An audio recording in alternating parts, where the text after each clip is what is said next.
Rudy Giuliani is missing this critical point on the Mueller probe.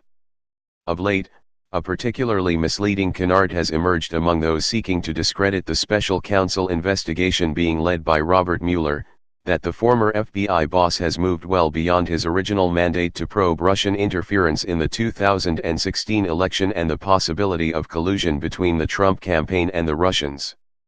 Former New York City Mayor Rudy Giuliani tried to make just that argument during a sit-down with CNN's Dana Bash on State of the Union Sunday.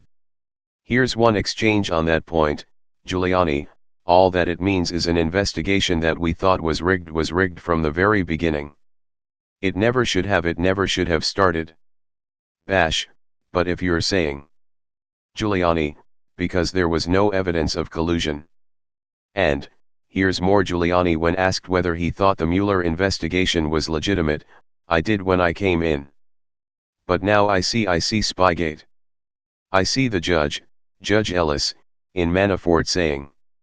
Giuliani is referring there to comments made by the judge in the case against one-time Trump campaign chairman Paul Manafort, in which Judge T.S. Ellis accused prosecutors of using the charges of financial impropriety regarding Manafort's dealings in the Ukraine solely as cover for their efforts to turn Manafort against Trump in the broader Mueller probe. The problem with that argument is that it seemingly ignores the fact that Mueller was given wide latitude by Deputy Attorney General Rod Rosenstein to pursue any crimes or potential crimes he came across. Lucky for us, the document establishing the special counsel is readily available on the internet. Here's the relevant passage: the special counsel is authorized to conduct the investigation confirmed by then FBI Director James B. Comey in testimony before the House Permanent Select Committee on Intelligence on March 20, 2017, including any links and/or coordination between the Russian government and individuals associated with the campaign of President Donald Trump, and 2. any matters that arose or may arise directly from the investigation, and 3. any other matters within the scope of 28 CFR 600.4 a. c.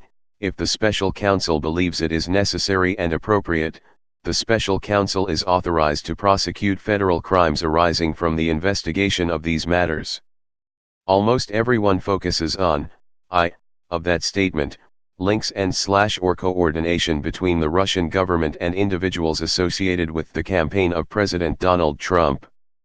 But that's only a single part of Mueller's broader mandate, which also includes 1. any matters that arose or may arise directly from the investigation. 2. the authority to investigate and prosecute federal crimes committed in the course of, and with intent to interfere with, the special counsel's investigation, such as perjury, obstruction of justice, destruction of evidence, and intimidation of witnesses, and to conduct appeals arising out of the matter being investigated and/or prosecuted. That's language from the portion of the Code of Federal Regulations referenced in 3.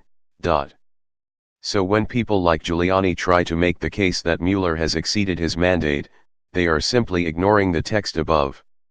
Yes, this investigation was, no matter what Trump allies say, begun as a result of concerns about George Papadopoulos' susceptibility to a Russian influence campaign.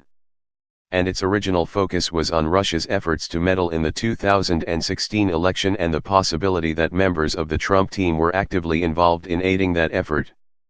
But there was never a constraint on Mueller to adhere only to those questions. He has always had the mandate to explore any matters that arose or may arise directly from the investigation, which means that potential obstruction related to the firing of former FBI Director James Comey, the financial issues found around Manafort, and lots of others issues fall under Mueller's umbrella. Giuliani and others cannot like that. But Mueller's mandate comes from Rosenstein. The paper trail tells the tale.